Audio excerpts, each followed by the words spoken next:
হরে কৃষ্ণা, সবাই কেমন আছেন? আশা করি খুব ভালো আছেন। মায়াপুরী শ্রীশানী ব্লগে আপনাদের স্বাগতম জানাই। আজকের ব্লগটা এখান থেকে স্টার্ট করছি, প্রথম থেকে শেষ অবধি ভিডিওটা দেখবেন। এই যে দেখতে পাচ্ছেন আমি রেডি হয়ে গেছি, বলুন তো কোথায় যাচ্ছি?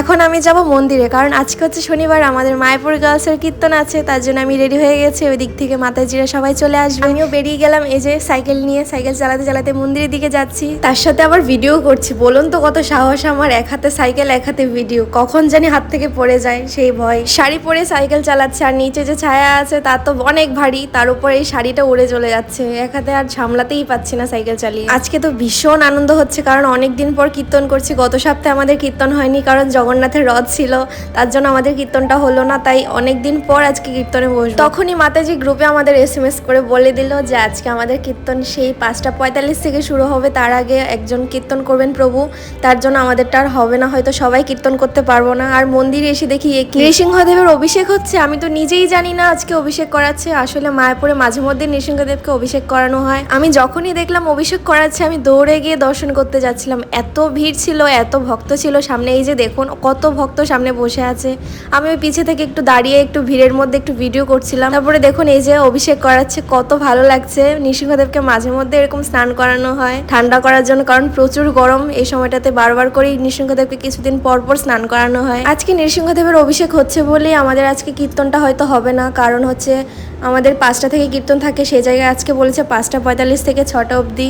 কিন্তু এইটুকুনো টাইমের মধ্যে কজন করতে পারবে? একজনই করতে পারবে। আমরা 3 জনে রেডি হয়ে এসেছিলাম, হঠাৎ করেই বললো এই কথা। যাই হোক, আমি এই নৃসিংহদেবের অভিষেক দর্শন করে অনেকক্ষণ দাঁড়িয়েছিলাম এখানে, দর্শন করে তারপরে চলে গেলাম। ওখানে বসেছিলাম, কারণ কেউই আসেনি। আমি প্রভুপাদের পাশেই বসেছিলাম, বসে বসে রাধা মাধবকে দেখছিলাম, কত সুন্দর করে সাজিয়েছে আজকে খুব ভালো লাগছিল রাধা মাধবকে। আর ওইদিকে নৃসিংহদেবের অভিষেক শেষ, এখন ভালো করে গাটা মুছিয়ে নিচ্ছে, নিয়ে এখন তার উপর ফুল ছেটাবে। নৃসিংহদেবকে এভাবে দেখতেই বেশি ভালো লাগে মনে হয় ড্রেসের থেকে। যখন ড্রেস পরে তার উপর যে কতগুলো মালা থাকে, তার শরীরটাকে দেখাই যায় না ভালো করে, তার চরণ তো দূরে থাক, মুখটাই খালি একটুখানি বেরিয়ে থাকে, তাছাড়া কিছুই দেখা যায় না। এভাবেই পুরো ভালো লাগে দেখতে। আর এই যে দেখুন নৃসিংহদেবের উপর ফুল ছেটানো শুরু হয়ে গেছে, সবাই মিলে একসাথে ফুল ছেটাচ্ছে।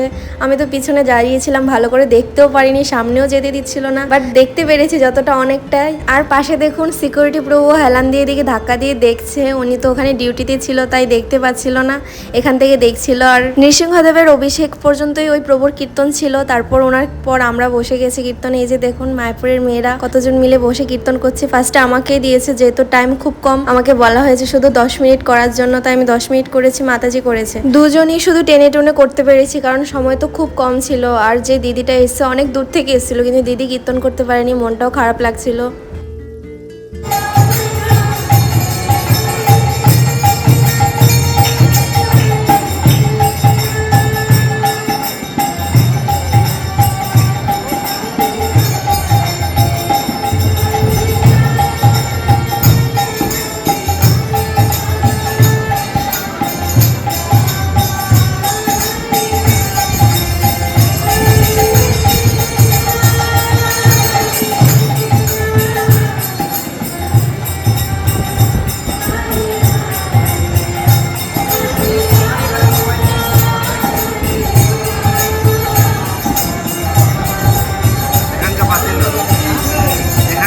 তারপর কীর্তন শেষ হয়ে যাওয়ার পর আমরা সব আবার বাইরে এসে দেখা করছি, সবাই যে যার মতো ঘোরাঘুরি করছে, আর ওইদিকে মাতাজি ব্যস্ত আছে কথায়। আর এই যে দিদিকে দেখতে পাচ্ছেন, এই দিদি কীর্তন করতে পারেনি, জানেন খুব মন খারাপ হয়ে গেছিল যখন করেন। সত্যি এই দিনগুলোকে খুব মিস করব, একটা সময় খুব মনে পড়বে যে সবাই একসাথে কত সুন্দর সময় কাটিয়েছি।